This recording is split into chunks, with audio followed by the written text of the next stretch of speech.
Hi friends, welcome to Rani's kitchen. నేను మీ రాణి. Friends, ఈ రోజు నేను చింతపండు పులుసుతో పులిహోర కలిపి చూపించబోతున్నానండి. టేస్ట్ చాలా చాలా బాగుంటుంది. మనం గుడిలో ప్రసాదం తెచ్చుకుంటూ ఉంటాం కదా, సేమ్ అదే టేస్ట్ తో ఈ పులిహోర అనేది వస్తుందండి. మీరు వీడియోని మధ్య మధ్యలో స్కిప్ చేయకుండా ఫస్ట్ నుంచి లాస్ట్ వరకు చూడండి. ఇంకా ప్రాసెస్ స్టార్ట్ చేద్దాం. ఒక బౌల్ తీసుకోండి. ఇలా చింతపండును తీసుకొని వాటర్తో శుభ్రంగా కడుక్కోండి. ఇలా కడుక్కున్నట్లయితే దానిలో డస్ట్ అంతా కూడా బయటకు వచ్చేస్తుంది. ఈ వాటర్ అన్నీ కూడా బాగా కడుక్కున్న తర్వాత ఈ వాటర్ అన్నీ కూడా తీసేసుకుని మరలా వాటర్ పోసుకోండి. ఇలా నానబెట్టుకోండి. ఈ గిన్నెను స్టవ్ మీద పెట్టుకుని ఒక 5 నిమిషాలు ఉడికించుకుందాం. ఇలా ఉడికించుకున్నట్లయితే చింతపండు అంతా కూడా బాగా నానిపోయి దానిలో ఉన్న పేస్ట్ అంతా గుజ్జంతా కూడా చక్కగా ఈజీగా సపరేట్ అయిపోతుందండి. మనం పులుసు తీసుకునేటప్పుడు ఈజీ అవుతుంది. దీనిని మూత పెట్టుకుని పక్కన పెట్టుకుందాం. ఇప్పుడు ఒక కళాయి తీసుకోండి. దానిలోకి 1 టేబుల్ స్పూన్ మిరియాలు, 1/2 టేబుల్ స్పూన్ మెంతులు, 1/2 టేబుల్ స్పూన్ జీలకర్ర, 1/2 టేబుల్ స్పూన్ ఆవాలు, అలాగే 2 టేబుల్ స్పూన్లు ధనియాలు తీసుకోండి. 2 టేబుల్ స్పూన్లు తెల్ల నువ్వులు కూడా తీసుకోండి. ఇవన్నీ కూడా ఒకసారి బాగా కలిపేసుకున్న తర్వాత ఈ కళాయిని స్టవ్ మీద పెట్టుకుని ఫ్లేమ్ సిమ్ లో పెట్టుకుని చక్కగా డ్రై రోస్ట్ చేసుకోండి. ఇవన్నీ కూడా దోరగా ఫ్రై అయినట్లయితే పులిహోరకి టేస్ట్ అనేది బాగా తెలుస్తుందండి. ఇలా ఫ్రై అయింది కదా, ఇవన్నీ కూడా మిక్సీ జార్లోకి తీసుకుందాం. ఇలా తీసుకుని మెత్తగా పౌడర్లా గ్రైండ్ చేసుకోవాలి. ఈ పౌడర్ అనేది పులిహోరకి టేస్ట్ చాలా బాగా తెలుస్తుందండి. ఇప్పుడు సన్నగా తరిగిన అల్లం ముక్కలు కొన్ని తీసుకోండి. సన్నగా తరిగిన పచ్చిమిర్చి ముక్కలు తీసుకోండి. కడుక్కుని కట్ చేసి పెట్టుకున్న కొత్తిమీర, అలాగే కొన్ని కరివేపాకులు తీసుకోండి. మిక్సీ పట్టిన మసాలా పౌడర్ కూడా తీసుకుని పక్కన పెట్టుకోండి. ఇప్పుడు చింతపండు బాగా నానింది కదా, ఇప్పుడు అదే కళాయిలోకి ఈ చింతపండు రసాన్ని తీసుకుని ఉడికించుకోవాలండి. నానబెట్టుకుని పెట్టుకున్న చింతపండుని ఇలా బాగా చేత్తో బాగా పిసికినట్లయితే ఆ గుజ్జంతా కూడా అలా వచ్చేస్తుంది. ఇదంతా కూడా వడగట్టుకుని కళాయిలో వేసుకుందాం. ఇలా 2-3 సార్లైనా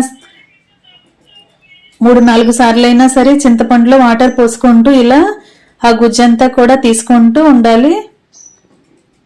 ఇలా బెజ్జాల గిన్నెలో కూడా, హోల్స్ ఉన్న గిన్నెలోకి కూడా ఇలా చింతపండు రసాన్ని వడకట్టుకుని తీసుకోండి.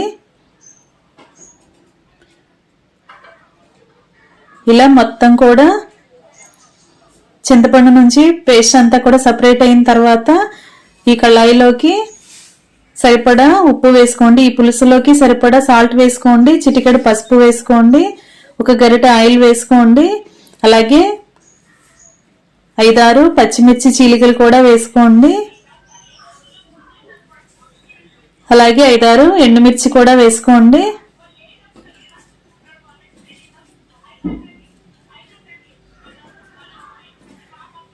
ఇలా వేసుకున్నాం కదా, వీటిని ఒకసారి బాగా కలుపుకుందాం. దీనిని స్టవ్ మీద పెట్టి ఉడికించుకుందాం. ఇప్పుడు ఉడికించుకున్న రైస్ ని ఇలా వెడల్పుగా ఖాళీగా ఉన్న ప్లేట్లోకి వేసుకోండి. ఇలా వెడల్పుగా ఉన్న ప్లేట్లోకి వేసుకుంటే పులిహోర కలుపుకునేటప్పుడు ఈజీ అవుతుందండి. ఇప్పుడు వేడివేడి రైస్ లోకి చిటికెడు పసుపు, 2 గరిటెల ఆయిల్ వేసుకోండి. కొన్ని కరివేపాకు రెబ్బలు కూడా వేసుకుని ఇలా వేడివేడి అన్నానికి బాగా పట్టించినట్లయితే రైస్కి చక్కగా రైస్ బాగా బిరుసుగా వచ్చి పలుకుగా అనిపిస్తుందండి పులిహోర అనేది.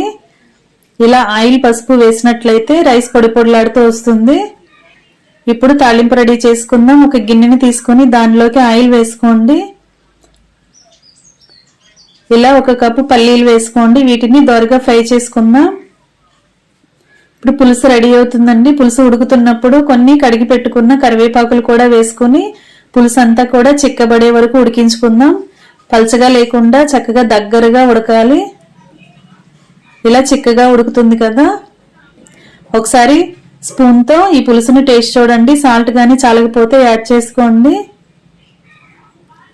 ఇలా బాగా ఉడుకుతున్న పులుసుని స్టవ్ ఆఫ్ చేసేసుకుని పక్కన పెట్టుకుందాం. ఇప్పుడు పసుపు, సాల్ట్, కరివేపాకు కలుపుకుని పక్కన పెట్టుకున్న రైస్ లోకి ఇలా ఫ్రై చేసుకున్న పల్లీలు వేసుకుందాం.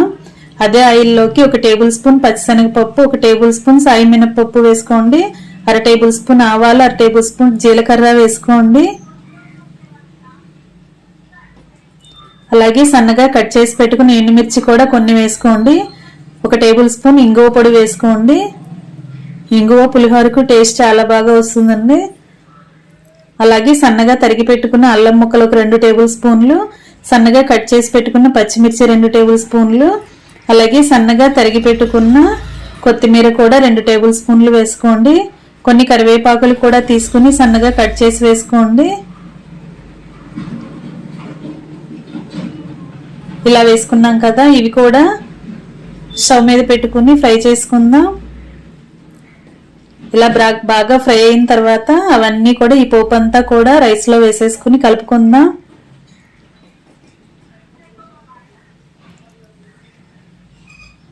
ఇలా వేసుకున్నాం కదా, ఇప్పుడు పై పీల్ తీసుకున్న క్యారెట్ ని తీసుకుని ఇలా కొంచెం తురుముకుని వేసుకోండి. క్యారెట్ తురుము కూడా పులిహోరకు టేస్ట్ బాగా తెలుస్తుందండి, వస్తుంది క్యారెట్ తురుము వల్ల.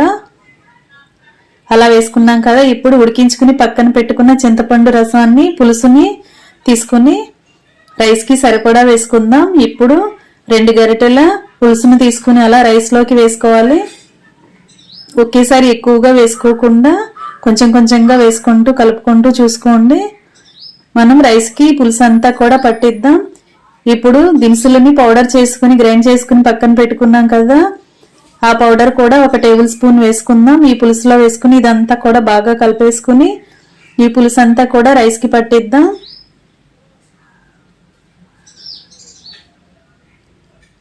ఇలా కొంచెం చల్లారిన తర్వాత మనం చేత్తోనే ఈ పులిహోర అనేది కలుపుకోవాలండి.